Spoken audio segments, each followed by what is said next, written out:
Hello friends, नमस्कार। तो जैसा कि आपको पता है, थ्योरीज ऑफ मैकेनिक्स चल रहा है और हमारा ये पांचवा पार्ट है थ्योरी थ्योरी ऑफ मैकेनिक्स का। और पिछले वीडियो में हम लोग पढ़ चुके थे कि मैकेनिज्म क्या होता है।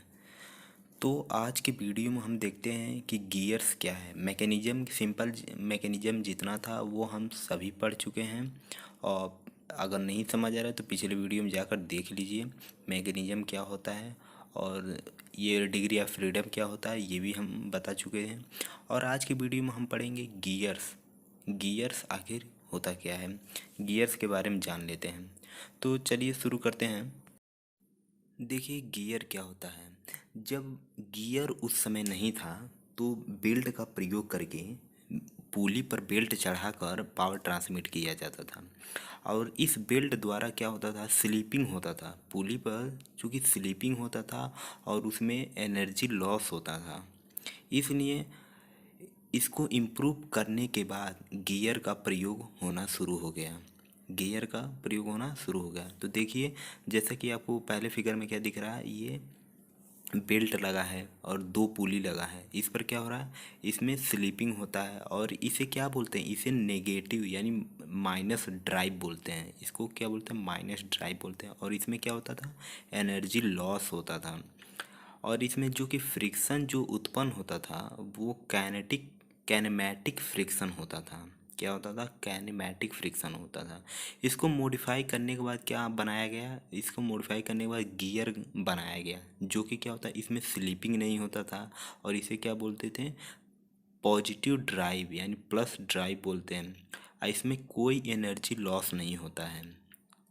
और इसमें जो फ्रिक्शन होता है वो स्टैटिक फ्रिक्शन होता है, यानी स्थिर घर्षण होता है। और जो गियर्स प्रयोग किया जाता है, किसके लिए प्रयोग किया जाता है, पावर ट्रांसमिट करने के लिए किया जाता है। जबकि बेल्ट का भी प्रयोग किया जाता है तो पावर ट्रांसमिट करने के लिए, लेकिन उसमें क्या होता था, एनर्जी लॉस होता था, स्लीपिंग होता था, काइनेमैटिक फ्रिक्शन होता था। इसलिए इसको मॉडिफाई करने के बाद गियर का प्रयोग शुरू हो गया। अब चलिए आगे देखते हैं कि इसका रिलेशन, जो कि पहले डिसएडवांटेज एडवांटेज ये देख लेते हैं आखिर क्या होता है। अगर पॉजिटिव ड्राइव गियर के एडवांटेज की बात करें तो पहले नंबर पर आता है it transmit exact velocity ratio. तो इसका जो ट्रांसमिट जो एग्जैक्ट होता है यानी सटीक वेलोसिटी रेशियो प्रदान करता है। और सेकेंड नंबर पर आता है it may be use to transmit large power, यानी बहुत अधिक पावर ट्रांसमिट करने के लिए क्या होता है, पॉजिटिव ड्राइव का प्रयोग किया जाता है। थर्ड नंबर पर आता है इट हैज हाई इफिशियंसी। जो पॉजिटिव ड्राइव गियर होता है इसकी इफिशियंसी क्या होती है, बहुत अधिक होती है, हाई इफिशियंसी की होती है। और फोर्थ नंबर पर आता है इट हैज रिलायबल सर्विस। ये इसकी जो कार्य करने की क्षमता होती है ये विश्वसनीय होती है, यानी इस पर कोई संदेह नहीं किया जा सकता कि ये कब खराब हो जाएगा। ये ये अधिक से अधिक क्या करती है, सर्विस करती है, प्रदान करती है। अब फाइव नंबर पर आता है इट हैज कॉम्पैक्ट लेआउट। इसका जो लेआउट होता है ये एकदम कॉम्पैक्ट होता है। अगर बात करते हैं इसके डिसएडवांटेज के, तो पहले नंबर पे क्या आता है, the manufacturing of gear require special tools and equipment. यानी इसका जो मैन्युफैक्चर, इस गियर को मैन्युफैक्चर करने के लिए क्या होता है, स्पेशल टूल्स यानी औजार और इक्विपमेंट की आवश्यकता पड़ती है। और सेकेंड नंबर पर आता है the error in cutting teeth में case vibration and noise during operation. यानी क्या होता है, ऑपरेशन के दौरान इसमें क्या होता है, बहुत अधिक वाइब्रेशन और नॉइज, कटिंग जब टीथ कटिंग किया जाता है यानी टीथ कटिंग ऑपरेशन के दौरान इसमें बहुत वाइब्रेशन और नॉइज यानी आवाज़ उत्पन्न होता है। तो ये इसका हो गया पॉजिटिव ड्राइव का एडवांटेज और डिसएडवांटेज। चलिए अब बात करते हैं इसके क्या फार्मूला क्या होता है, कैसे इस रेशियो निकाला जाता है। तो चलिए आगे बढ़ते हैं। तो ये यहाँ आपको फिगर में दिख रहा होगा कि दो पॉजिटिव गियर आपस में रिलेटिव मोशन कर रहे हैं, जो ओमेगा वेलोसिटी एंगुलर वेलोसिटी से होकर रिलेटिव मोशन करते हैं। और इनमें इनके आर जो है, इनके आर रेडियस है। तो इनमें जो गियर है ये एक दूसरे के रिलेटिव मोशन करते हैं, तो इनमें जो R1 और ओमेगा वन इक्वल क्या बनता है, R2 ओमेगा टू बनता है। ये कैसे हुआ, क्यों? क्योंकि इनमें जो गियर है ये सेम, दोनों गियर आपस में जो इनका रेडियस है सेम है, और एंगुलर वेलोसिटी क्या है, सेम है। तो इसलिए क्या होता है, R1 और omega one equal R2 omega two. तो इसका जब रेशियो निकालेंगे तो आएगा इसका omega one upon omega two equal R2/R1। तो आगे बढ़ते हैं, आर यानी आर रेडियस है। यदि इसका टोटल डायमीटर की बात करें तो डायमीटर इसका रेडियस इक्वल हो जाएगा डायमीटर अपन टू, और ओमेगा की बात करें तो ओमेगा इक्वल हो जाएगा 2πn/60। 2πn/60। तो एन क्या है, एन है रिवॉल्यूशन, यानी कितने सेकेंड में ये कितना चक्कर लगा रहा है, तो रिवॉल्यूशन होता है। तो यहाँ पर फार्मूला में रखने पर आर का और ओमेगा का मान अगर फार्मूला में रखते हैं तो आता है 2n1/2n2 equal d2/2 into 2/d1। तो इसको सॉल्व करने पर आएगा हमारा रेशियो n1/n2 इक्वल d2/d1, जो कि पॉजिटिव गियर का रेशियो होता है। ये फार्मूला इम्पोर्टेंट है न्यूमेरिकल के लिए। अब बात करते हैं गियर कितने प्रकार के होते हैं। गियर का जो वर्गीकरण होता है, यानी कितने प्रकार के गियर्स होते हैं, इसको हम देख लेते हैं। तो हेडिंग क्या है, क्लासिफिकेशन ऑफ गियर्स, यानी गियर्स का वर्गीकरण। तो पहला नंबर पे क्या आता है, on the basic of axis of shaft. यदि शाफ्ट के एक्सिस के आधार पर बात करें, जो शाफ्ट होता है गियर में, जब शाफ्ट लगा होता है उसके एक्सिस के आधार पर, यानी अक्ष के आधार पर बात करें तो कितने प्रकार के गियर होता है। तो ए नंबर पर आता है पैरेलल एक्सिस शाफ्ट। क्या होता है, पैरेलल एक्सिस शाफ्ट। तो जैसा कि फिगर में आप देख रहे हैं, इसका एग्जांपल होता है spur gear, helical gear. Helical gear में दो होता है, single helical gear, double helical gear. जो डबल हेलिकल गियर होता है उसे हैरिंग बोन गियर बोलते हैं। क्या बोलते हैं, हैरिंग बोन गियर बोलते हैं। इसका जो मिनिमम एक्सियल थ्रस्ट होता है वो ऑलमोस्ट जीरो होता है, हैरिंग डबल या सिंगल हेलिकल गियर्स। जो क्या होता है, एक्सियल थ्रस्ट क्या होता है, जीरो होता है। तो ये एक्सिस ऑफ शाफ्ट था। एक्सिस ऑफ शाफ्ट के आधार पर ये गियर कितने प्रकार का होता है, ये होता है। अब आगे बात करते हैं इंटरसेक्टिंग शाफ्ट एक्सिस गियर। यदि जो इंटरसेक्टिंग शाफ्ट एक्सिस गियर, यानी जो गियर में जो शाफ्ट लगा है उसके अक्ष के, यानी दो गियर एक साथ लगे हुए हैं और उसके जो शाफ्ट के अक्ष हैं वे एक दूसरे को काट रहे हैं, यानी इंटरसेक्ट कर रहे हैं। तो गियर कितने प्रकार के होते हैं, तो देखिए होता है, एग्जाम्पल क्या है, बेवल गियर। तो ये आप वीडियो जैसा कि देख रहे हैं कि इसमें बेवल गियर किस प्रकार चल रहा है, ये एक दूसरे को क्या कर रहे हैं, इनके शाफ्ट जो है एक दूसरे को इंटरसेक्ट कर रहे हैं। तो इसको क्या बोलते हैं, इंटरसेक्टिंग शाफ्ट एक्सिस गियर। यदि गियर में यदि इनके एक्सिस जो हैं 90 डिग्री का एंगल बनाते हैं, जब 90 डिग्री का एंगल बनाते हैं तो इसी गियर को क्या बोलते हैं, माइटर गियर बोलते हैं। इसी गियर को क्या बोलते हैं, माइटर गियर बोलते हैं। माइटर गियर बोलते हैं। और इम्प्लॉयड फॉर इक्वल स्पीड, इनकी जो स्पीड होती है इक्वल होती है, यानी दोनों गियर जब 90 डिग्री का एंगल बनाएगा तो इनके जो दोनों गियर होते हैं इनकी स्पीड क्या होती है, इक्वल होती है। चलिए अब आगे बात करते हैं non parallel and non intersecting shaft gear है। यानी न कि ये समांतर है, यानी न कि पैरेलल हैं। इस पर गियर था तो उसमें क्या, दोनों गियर क्या होता है, उनकी दांतें क्या थी, वे पैरेलल होती थी। तो इसमें क्या दिया है, न कि पैरेलल हैं और न ही इंटरसेक्ट, यानी एक दूसरे के अक्ष को ये काट रहे हैं। तो ऐसे गियर को देख लेते हैं। ऐसे गियर होते हैं स्क्यू गियर, और warm and wheel gear, rack and pinion gear. Skew gear देखिए, पहला फिगर जो कि आ रहा है ये रोटेट कर रहा है और ये एक दूसरे के ऊपर क्या होता है, नॉन इंटरसेक्टिंग, यानी न तो इसके जो शाफ्ट लगा है न तो इसके अक्ष और दूसरे गियर के अक्ष को इंटरसेक्ट कर रहा है और न ही ये एक दूसरे के पैरेलल हैं।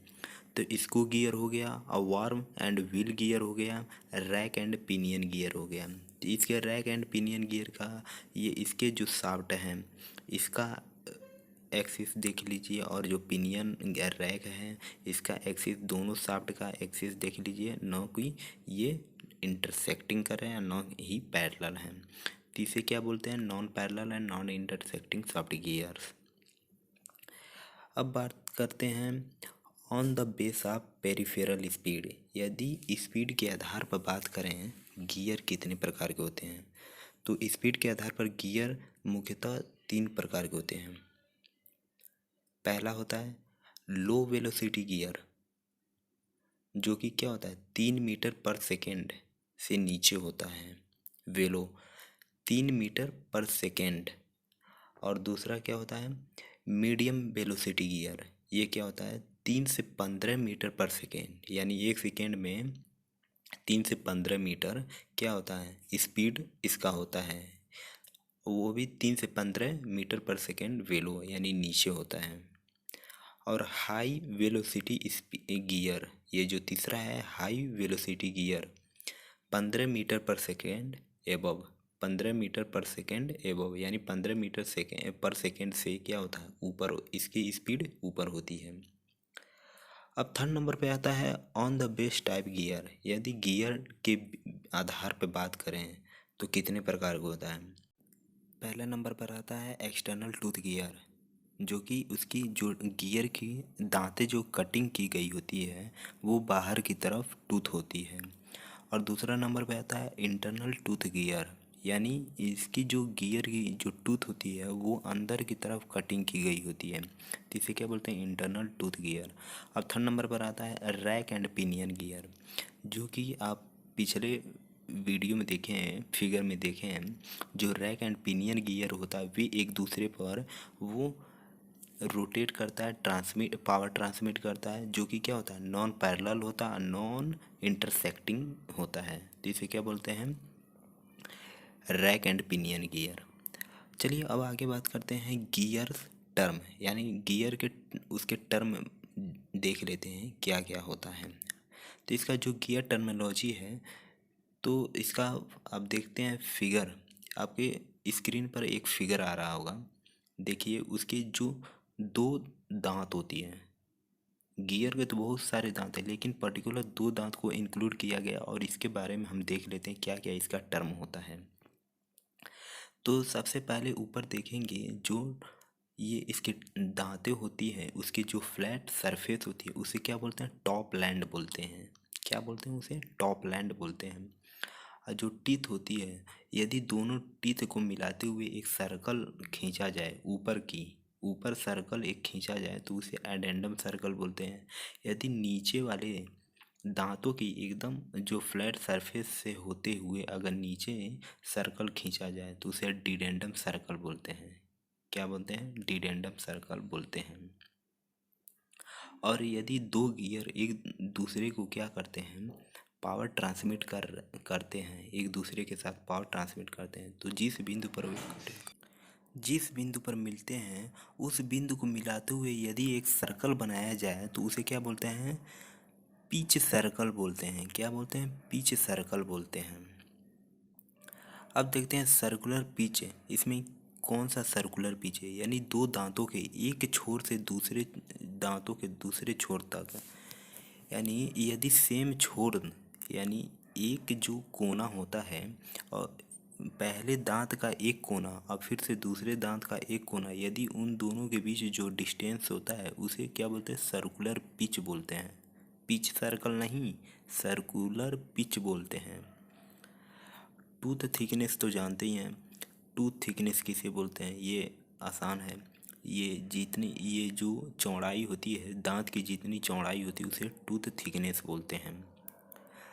फेस देख लीजिए क्या होता है, ये साइड यानी टूथ की जो साइड साइड होती है, साइड सरफेस होती है उसे फेस बोलते हैं। उसके जो नीचे होता है उसे जो साइक्लोइडल जैसा बना रहता है उसे फ्लैंक बोलते हैं। बॉटम लैंड किसे कहते हैं, जैसा कि फ्लैंक के नीचे आप देख रहे हैं जो सरफेस होता है उसे बॉटम लैंड बोलते हैं। अब चलिए, ये तो थ्योरी बेस है, आप किताब से पढ़ लेंगे तभी समझ आ जाएगा। वैसे जो हम इस वीडियो में पढ़ाते हैं या बताते हैं आपको, वो क्या होता है, वो इंक्लूड करते हैं कि आप पूर्णतः समझ आ जाए। ये थ्योरी बेस है। तो थ्योरी बेस आप जब बुक से पढ़ेंगे तो वो आसान है, वो समझ आ जाएगा। तो चलिए कुछ इसके टर्मिनोलॉजी देख लेते हैं क्या क्या होता है। अब देख लेते हैं सर्कुलर पिच क्या होता है। सर्कुलर पिच जैसा कि हम आपको बताए हैं कि एक दांत के पहले कोने और दूसरे दांत के पहले कोने के बीच जो डिस्टेंस होता है उसे क्या बोलते हैं, सर्कुलर पिच बोलते हैं। तो सर्कुलर पिच बराबर होता है tooth thickness plus tooth space. यानी टूथ स्पेस क्या होता है, जो दांतों के बीच जो डिस्टेंस होती है उसे टूथ स्पेस बोलते हैं। और टूथ थिकनेस क्या होता है, किसी जो पर्टिकुलर किसी दांत की जो चौड़ाई या मोटाई होती है उसे टूथ थिकनेस बोलते हैं। तो सर्कुलर पिच बराबर क्या होता है, tooth thickness plus tooth space. यानी इसका फॉर्मूला क्या हो गया, P C equal pi M. M क्या है, मॉडुलस है। एम क्या है, मॉडुलस है। और जो कि एम बराबर क्या होता है, डी बाई टी होता है। तो चलिए देखते हैं मॉडुलस, यानी मॉडुलस बराबर क्या होता है, मॉडुलस बराबर होता है डाया ऑफ पिच सर्कल। यानी पिच सर्कल को क्या बोलते हैं, डाया ऑफ जो पिच सर्कल होता है उसे कैपिटल डी से रिप्रेजेंट करते हैं। और number of teeth, number of teeth को किससे रिप्रेजेंट करते हैं, कैपिटल टी से। तो मॉडुलस यानी एम इक्वल बराबर हो गया डी बाई टी। चलिए अब बात करते हैं modulus of opposite ratio is called diametrical pitch. यानी जो मॉडुलस अपोजिट रेशियो, यानी मॉडुलस के जो अपोजिट रेशियो होता है उसे क्या बोलते हैं, डायमीट्रिकल पिच बोलते हैं। यानी पी डी इक्वल बराबर होता है, पी डी इक्वल 1/m। यानी पी डी बराबर क्या होता है, 1/m। एम क्या होता है, मॉड्यूलस। यानी हम बताएं क्या है, मॉड्यूलस ऑफ अपोजिट। यानी जो अपोजिट रेशियो होता है उसे डायमेट्रिकली पिच बोलते हैं। तो यदि फार्मूला देखते हैं तो पी डी बराबर होता है टी बाई डी। जब एम का वैल्यू रखेंगे तो टी ऊपर चला जाएगा, यानी नंबर ऑफ टीथ ऊपर चला जाएगा और डी नीचे रह जाएगा। तो यदि सर्कुलर पिच में यदि मान रखते हैं तो इसका क्या होता है, पाई बटे पी सी, पाई बटे पी सी, जो कि सर्कुलर पी सी बराबर होता है सर्कुलर पिच। अब टूथ डेप्थ क्या होता है, टूथ डेप्थ, टूथ डेप्थ क्या होता है, ये एडेंडम प्लस डिडेंडम मिलकर क्या बनता है, टूथ डेप्थ बनता है। एडेंडम प्लस डिडेंडम मिलकर टूथ डेप्थ बनता है। वर्क डेप्थ क्या होता है, देखिए वर्क डेप्थ जो होता है एक तरह से कह सकते हैं टूथ डेप्थ माइनस क्लियरेंस होता है। जो कि टूथ डेप्थ क्या होता है, एडेंडम प्लस डिडेंडम माइनस क्लियरेंस मिलकर क्या बनता है, वर्क डेप्थ बनता है। अब बात करते हैं base circle diameter. Base circle diameter का फार्मूला होता है D into cos phi, D into cos phi. याद कर लीजिएगा, ये बेसिक है, ऑब्जेक्टिव क्वेश्चन में अधिकतर पूछा जाता है, डी इंटू कॉस फाई। तो आज की वीडियो में बस इतना ही। आई थिंक आपको यहाँ तक समझ आ गया होगा। यदि आपको वीडियो समझ आ गया और अच्छा लगा तो वीडियो को लाइक कर दीजिए, और हमारे चैनल पर पहली बार आए हैं तो हमारे चैनल को सब्सक्राइब कर लीजिए और कमेंट करके हमें बताएं कि आपको वीडियो कैसा लगा। तो चलते फ्रेंड्स, जय हिंद जय भारत।